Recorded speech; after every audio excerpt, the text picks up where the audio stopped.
What is up, YouTube? It's Kingfisher745, and welcome to episode 54 of All Hail the King. Now, I know that things have been a little bit slow around here lately, and yes, we did just have an All Hail the King episode a few days ago, but I just wanted to go ahead and release the corresponding video for the most recent podcast. That way we can get it out before the new podcast airs tomorrow, and then we'll be caught up after that.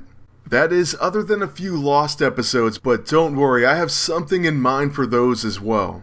For those of you who watched my second channel, you know exactly what I mean. I'm going to revive the All Hail the King segments from podcasts past, and continue that series right here on my main channel. I also have a few more new things in mind, but we'll talk more about that later this week.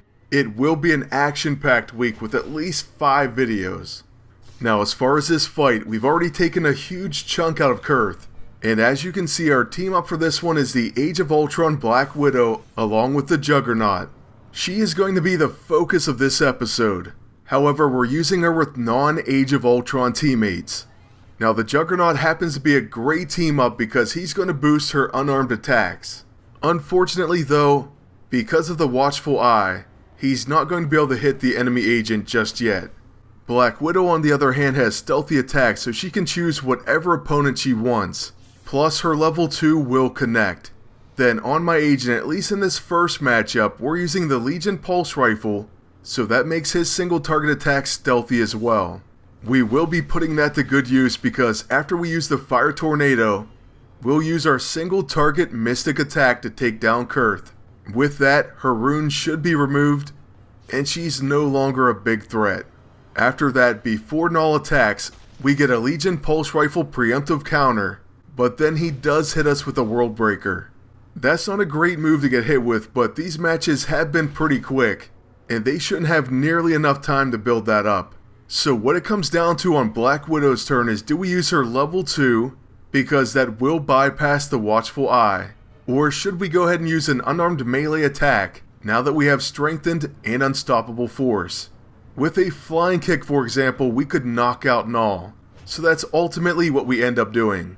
After that, the Juggernaut has his level 6 ready to go, and it's a catastrophic melee attack, so it's going to knock out the enemy agent, Watchful Eye or not. So there you have that first team up. They definitely can do some major damage together, so I have to give it a pretty good rating. Just watch out for agents with the Hugin's Eye. Next we have Kurth, the Breaker of Stone with Black Widow, and the theme for this one is basically built around Incapacitation. Now if you have the Dazing AISO for Kurth, she will have Exploit Stuns on her level 1. Black Widow of course can cause Incapacitation with her level 2, and also stun when she has the Widowmaker. Lastly, with my agent, we're going heavy Demon set. We're using the Signpost and the Hotshot from the original set.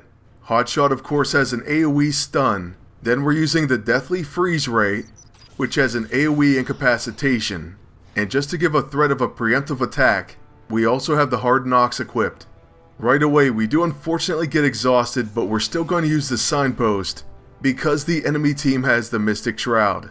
Don't get me wrong, we could use the Hard Knocks, but using the Hotshot or the Deathly Freeze Ray would basically be wasting them. Then they'd be on cooldown and we just have to wait, so we might as well wait until Mystic Shroud disappears. Until then, we're going to try to do as much damage as we can. Black Widow's flying kick of course never disappoints, so Deadpool gets taken almost to 0, then after he attacks us, he bleeds out. Bad news for us though, the enemy agent joins in, and Black Widow is severely hurt. Still, what we're going to do with Kurth is to go ahead and use Fear Me, and this may just help us keep all of our heroes alive. While it didn't stop the agent from attacking, he does use the Mystic, but his attack was definitely cut down. Also, this time he's going to take a counter attack, so now he should have Incapacitation. There it is, he's weakened, he's intimidated, and he does have Incapacitation. So after using our Signpost, I'm going to go ahead and fire the Hotshot. We may end up getting a stun, and also, this thing just does great damage. Still, who remembers the days when I used to take out entire teams with just this weapon? Those were some good times. This hit at least somewhat reminds me of that, though it does leave them just standing. However, after all these bleeds, Psylocke is very close to death, and when the agent joins in, he actually does bleed out. Now the only thing left here at the end that I did debate was should I finish her with Black Widow or Kurth.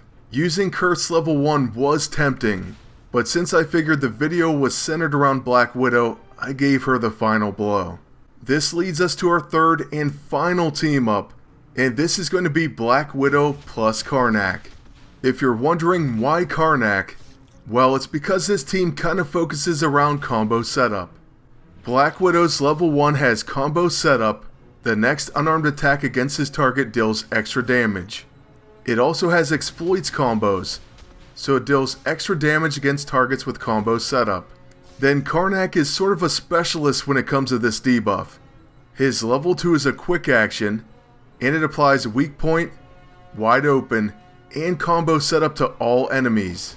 Plus, since he is a scrapper, I placed the bruised and powered ISO 8 on him. This causes unarmed attacks to not consume combo setup. So he's great at placing it, and won't consume it when he takes advantage of it. That sounds pretty fantastic to me, especially with a team up with another unarmed melee specialist, and that's the Age of Ultron Black Widow. As you can already see, before I even finish explaining, the enemy team already got obliterated by them, and I love the fact that we saw picking up proc quite a bit, even against Quicksilver. That's this Black Widow's passive that says chance to counter any enemies, single target melee actions with Flying Kick, and single target range actions with Widow's Bite. We had a pretty fantastic setup on my agent as well, including using the Dragon's Foot. We'll see a bit of that right now when we use the Neuro Purge, followed by the Light Fantastic. The Neuro Purge will help set up Karnak's level 9, and it is a devastating move that has Paragon Exploiter and Fatal Blow. This move hits so hard it doesn't even need Fatal Blow, but having it just puts it over the top. Now, since this last team seemed pretty impressive, and it was fun to use, let me know if you'd want to see a full video featuring just this team and setup. Also, if you'd like, you could leave them a name as well, and maybe I'll end up using the one that you come up with. Something like the Combo Kings, although I realize that doesn't work perfectly for Black Widow. Still, you get the idea. Oh, and on the spin we get 5 battles. Although usually when I'm recording for video, I tend to have better luck, but I guess not this time. Still, I'll leave you with the details of that final setup, starting with my agent, who has Big and Fast, Karnak, who has the Bruised and Aggressive E-ISO, Black Widow has her own. Then for our equipment we have the Dragon's Foot, Cosmic Cardinal, which we didn't get to see in that fight, followed by the Neuro Purge, and lastly, the Synthetic Cube. We haven't done a ton of battles yet, but part of that is basically my PvP strategy now, or philosophy. So like I said before, I do want to do a PvP discussion video, and I will put that out this week as well. It's going to be a good week, so please stay tuned. If you haven't subscribed already, please do that. Also leave a like and a comment. And until next time, good luck and take care.